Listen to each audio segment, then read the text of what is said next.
Hey guys, it's Saf here with another Raid Shadow Legends video, and it is the last event of the Esme fusion. This one has been a bit of a grind. I did kind of make a mistake because I skipped the first champion training. Had I not done that, I would have been able to get an extra 5 fragments and probably save myself this champion chase requirement of having these 10 fragments. If I don't get these 10, I'll be on 95 out of 100.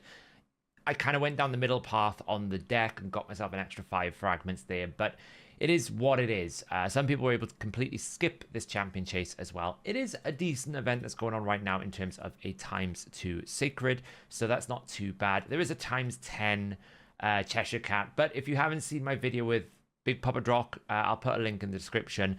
Go check that one out because that actually shows you why this ×10 event is almost forgettable. It's almost irrelevant that I'm not even thinking about this Cheshire Cat. But before we get into it, let's talk about today's sponsor. Ever wanted to face off against Dr. Doom or join forces with Iron Man? Well, today's sponsor is the perfect game for you. Today's video is sponsored by Marvel Strike Force. Now, you can download the game using the link in my description, or you can scan the QR code that is on screen right now and get yourself some free goodies and even a free character, but more on that later on. Now, Marvel Strike Force is an epic hero collector and strategic squad building game where you can collect all of your favorite allies and even the villains across the multiverse. You can bring your newfound allies into several different campaign and mission modes. There's also a lot of player versus player content, including the Alliance War and the Arena. Now, joining your friends in an alliance is really, really key. You can take part in some really cool events in Marvel Strike Force, including the massive weekly alliance battle and the Cosmic Crucible tournaments. Now, you can play the game on mobile. I currently play it on my mobile here. My personal favorite character is, of course,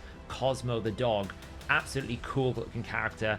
All of these characters have different effects, different abilities. They're also different factions. You really want to build the different synergies, build up different teams across all of the different multiverses and the comic books. Right now in February, it is the best time to start playing. They've just added a brand new team, the Liberty team, which includes characters such as Peggy Carter, Falcon, Patriot, and if you've just seen the new Captain America film, Captain America Sam is now in Marvel Strike Force. So you can collect all of these different Marvel heroes across the TV shows, the movies, or if you're a big fan of the comic books, from the comics themselves. Like I said, make sure you download the game using the link in my description or the QR code.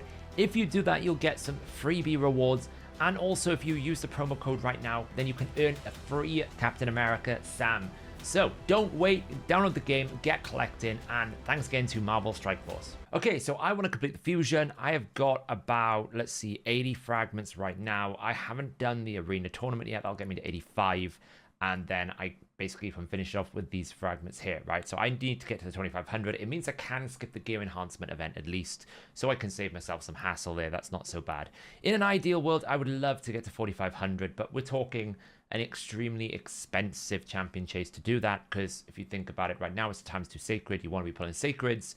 Even the 2500 is 9 sacreds. It's very, very expensive. So to double that up with another 2000, you know, we're talking 16 sacreds for this. There is a get yourself a Queen of Hearts if you win the tournament, but, you know, most of the time people don't really, like, I've never really gone for one of these outside of champion training because it's so hard and unpredictable. If I pull 4 legendaries from 4 sacreds, then, you know, this becomes much more easier and much more considerable. But the majority of people are never going to be able to get this. And, you know, she is probably what I would say the only really standout one of the Alice champions. I don't really think the other champions are all that exciting. I haven't gone for this Knave of Hearts, even though I've got one of the purple ones, purely because it's just so expensive. I mean, you need to pull like 10 Eternal Soul Stones. It's really, really tricky.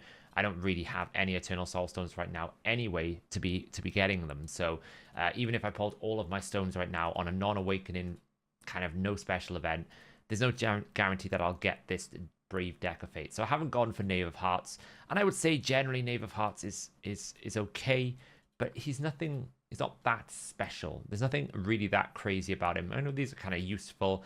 I don't actually know where I would use him, and I think it kind of goes the same way. I know there's people have been having a lot of success with Cheshire Cat on the on Hydra because of this A1. It's pretty strong. When you put him under Perfect Veil, you can put the right relics on him. Pretty cool. But again, Hydra for me, until they fix Hydra and put it back to what it was in terms of an actual chase mechanic, and they get rid of all these, you know, you don't have multi-hit attacks, ally attacks, stop. Hydra's kind of dead content for me. Honestly, it's since they put instant battles in now, I'm so unenthusiastic about building anyone just for Hydra, because the experience in Hydra now means I can't really push. It's a bit depressing. So, you know, Cheshire Cat outside of Hydra, I don't know, feels a bit average. Alice is great if you're a new player, but and also quite useful as a lockout. But honestly, I'm pretty confident, and I need to do a video on this to compare, that Alika is just a better champion than Alice overall in terms of damage and utility. That's my current vibe, and she's an epic, so she's cheaper to build, although she does require 200 bucks. She is cheaper to build. So really all we're left with then is the Mad Hatter, which I know a lot of people say is really, really good for Hydra and quite useful for support. But again, it's a Hydra champion. I'm sure it's pretty great, and we did it as a fusion, so it's not really a summonable one. So we're left with the Queen of Hearts, and I would probably say that she's weaker than Odin a little bit, in the sense that yes, she has this death brand, which is cool. Yes, we've got like this extra turn to fill in, and she has a great passive.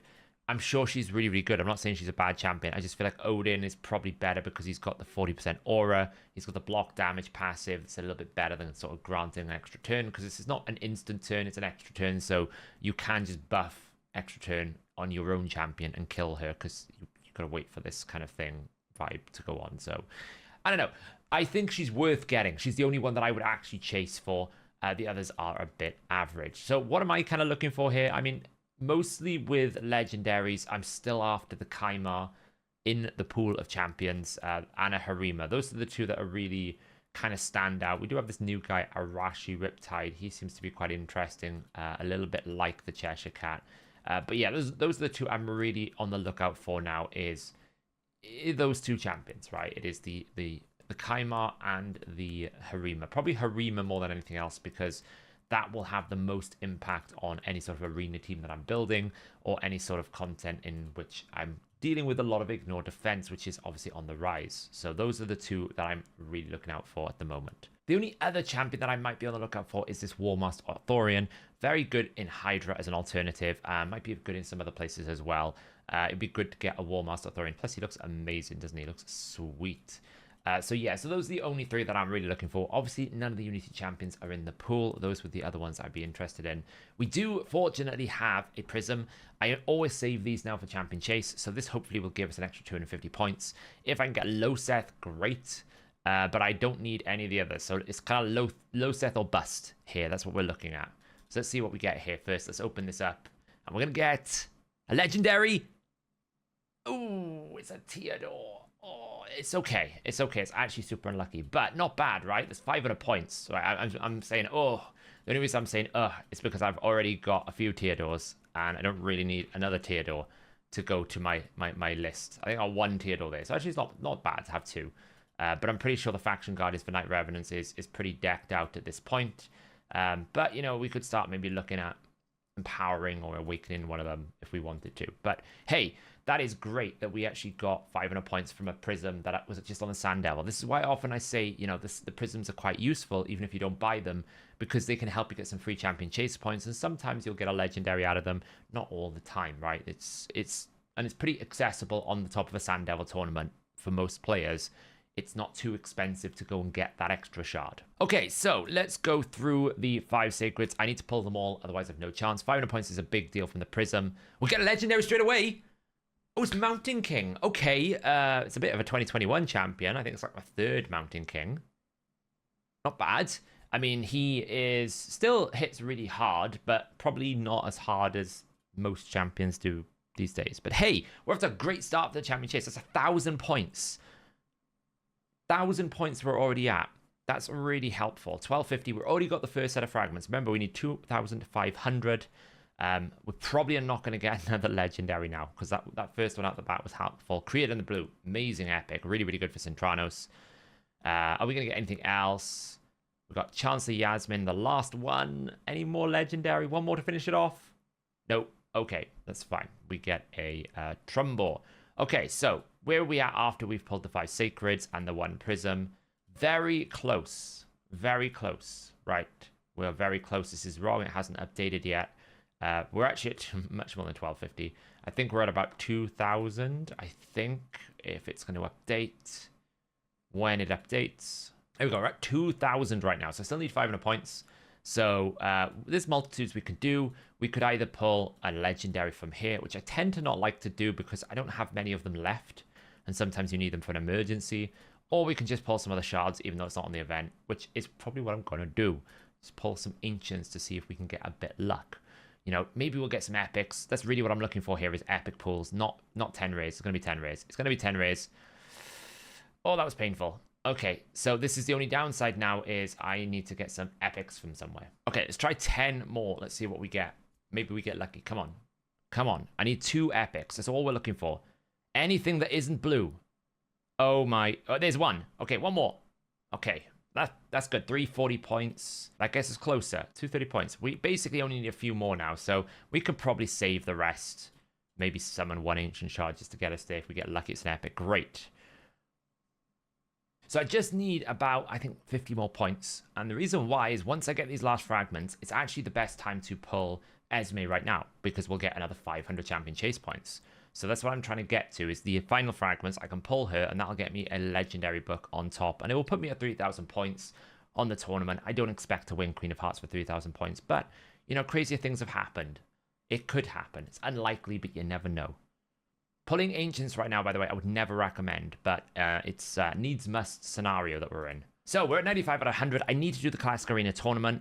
Once I get that, I will also be able to pull her straight away to get a free legendary book, which is great. Normally, most people should save her as well. Like you could save her for a future event, but that's what I'm going to do right now is basically pull her and get her straight away so that I can get an extra legendary book.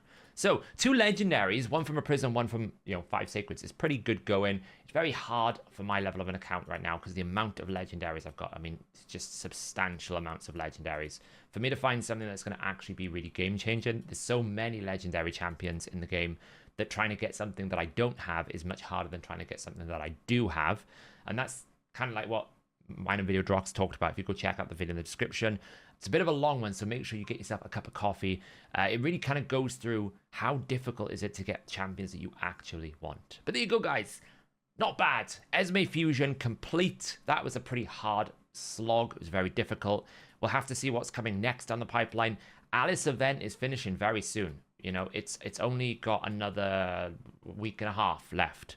And I do have all of my Alice materials that I've been saving up. For kind of like an end of event summoning kind of relic crafting. We're going to have a lot of seed. We'll see how many cat's gazes we get out of the total pool of materials. I've been saving and tracking every single possible relic, material that you can get in the game since the event, because I want to kind of see how available was this event for the average player, because winning every tournament is unlikely. I wanted to see how easy it was and how many relics and things you could get on average based on the general gameplay. So keep an eye out for that video probably in a week's time. But there we go, guys. Thanks so much for watching. I really appreciate you all, and I'll catch you in the next video.